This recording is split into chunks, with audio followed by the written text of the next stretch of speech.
Hey, Mike with Aftermarket Assassins here. I'm just going to quick go over our Ridge products. I'll do a little video clip of the exhaust and go over our clutching and tuning, kind of what makes this Ridge so great with our stuff on it. There's a few things that were left out from the factory, and I think we really highlight on this and made a really good improvement. Skip right to it. Exhaust. I mean, you're going to gain 6 to 9 horsepower. I mean, it's like 9 horsepower in the mid-range to the tire. So that's, a 12 horse gain to the crank. That's a huge gain. Exhaust, it gets through the catalytic converter. We have spark arrestor in our exhaust here. Mounts up real easily into the slider brackets. Very good fit. You can keep your stock rear plate on this if you want to, or you can show off our plate, whichever one you prefer. Nice tone too. We'll go over that in a minute, but very nice tone on that.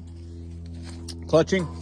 Clutch cover's on right now, but we have our overdrive clutch cover, or we have overdrive shims you can put on these with our weights and primary spring. And what that does, the overdrive actually shifts the clutch further. They don't shift out very far from the factory, so we're actually able to shift that clutch further, which lowers cruising RPM at higher mile an hour. So it's much better.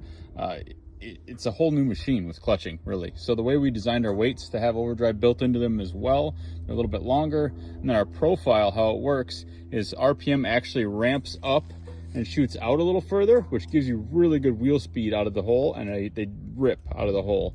And then that RPM kind of tailors back down. That's completely opposite of the stock weights. Stock weights, they kind of build RPM, they build RPM slow, and then they just keep winding out, and they're just screaming at you going down the road. 45 to 55 miles an hour. These things are wound tight above 8,000 RPM. So we make that so you're way lower than that. We'll go over that with a nice cruising video as well in a little bit. That's huge. Tuning, we have the Power Vision 3. We've just got ours laid in here. Right now I need to mount it, but you can mount this anywhere. Power Vision 3. We have further instructions on this, but this is an easy to use flash tune device. Plug it in, do an ECU read, and this will upload our calibration that we made specifically for the Ridge. We have several different ones, 87 octane, 91 octane. We have winter tunes, which increase the fan temp. Basically, it's just stock fan temp if you want that. The tuning, one of the biggest things, power is obviously huge. Lower fan temps help keep everything running cooler.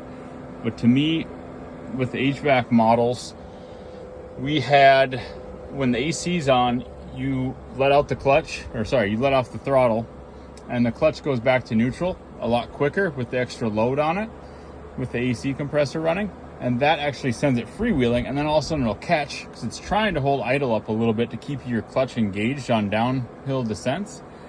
So it's kind of in and out. The tuning isn't really great there. So what we did is we recalibrated that so it's going to stay engaged better when you are using the AC. That was a big issue for me. I had a couple of our animals in here, and they were getting tossed all over the place going down hills on the property out here, and now it's smooth as butter.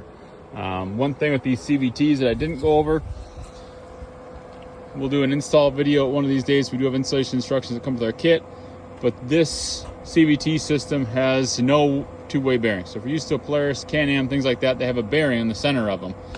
Traditionally, snowmobiles and things like that had no bearing. They just had a loose belt, so there's a lot of belt deflection, which then you make up that gap and it comes together. So that's what they're doing here, and that's a good way to do it, I guess. I mean, it's not the best, but you don't have to worry about that bearing wearing out. You do get a little bit of belt squeal once in a while from it. You will feel that kind of engaged sometimes, but that is what's going on. As far as clutching goes, this is fall of 2024. There have been some clutching issues with the clutches sticking, the center bushings. We clean those up with some penetrating oil, WD-40, and work them back and forth like crazy. When you got to take the spring and at least the spring out, not the weights, but work them back and forth, blow them out really good, I guess, before that, and then clean it all with brake cleaner, and that's been working better. Our weight system and our clutches, our newest clutch setups have been working even better. But there is some issues with these primaries that stick a little bit. You do have to take them apart and clean them from time to time. It's normal. It's not a big issue. These things are super easy to get at, so not a problem. Don't be scared of them. And just talking about the Ridge overall, a few things that we want to note. No sway bars in this model. That's one thing we do wish it had. We understand it rides really good, it crawls really good over things. Its main purpose, it's going to do great, but it is very rolly in the corners. That's our really only complaint. The ride is phenomenal. This thing runs very strong. It's extremely fast for being, a full cab HVAC, with the dump bed. I mean, this thing gets with the program. But that is probably our biggest complaint overall in the vehicle, besides some small things like the clutching, sticking, and that hill descent. Other than that, this thing's been great.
Now we're going to take you on a little ride so you can hear how this thing sounds, and then we'll check out cruising RPM with our performance clutch setup. We can make this even lower.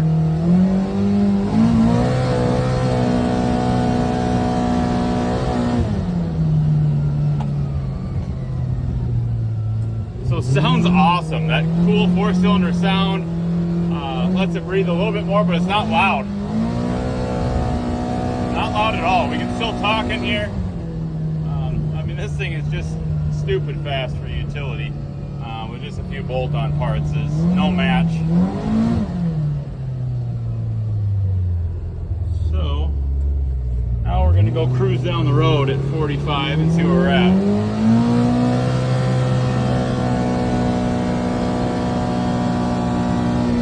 So we do have 33-inch tires on this, so keep that in mind. We are quite a ways off, so 40, lower 40s probably there. We're going uphill.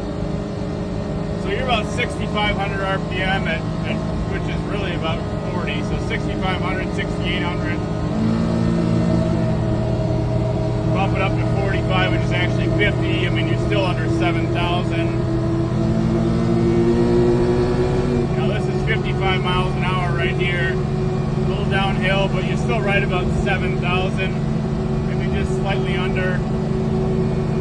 So this isn't even our performance setup, right? This is our performance setup. This is meant for higher RPM. You can load this. We have a different setup on our clutch guideline to load this up, where you load these clutches so it won't make as much power, sure, but it will cruise at a much lower RPM. So you can knock this RPM, like right now we could knock this down to 5,500, 5,000 RPM with our cruiser setup, and that's included. That's just a magnet clutch arm setup. Very easy to swap out if you want to. Some people will go day to day. You're cruising around home on the roads, fire roads. Okay, let's put some weight in this. We don't need all the power. And then, hey, I'm going riding with the guys. I want everything I've got. Let's put the performance setup in. It's a half an hour switch, if that. One thing I forgot to mention as well, we have smooth engagement with this clutch kit. So it's smoother than stock. That's with our primary spring and our weight design. Also, if you get the tuning, we do increase idle a little bit, so that makes it engage smoother also. So tuning helps. Smooth engagement, clutch kit's number one. Really easy to get into this and it starts moving. Very predictable, even better than stock.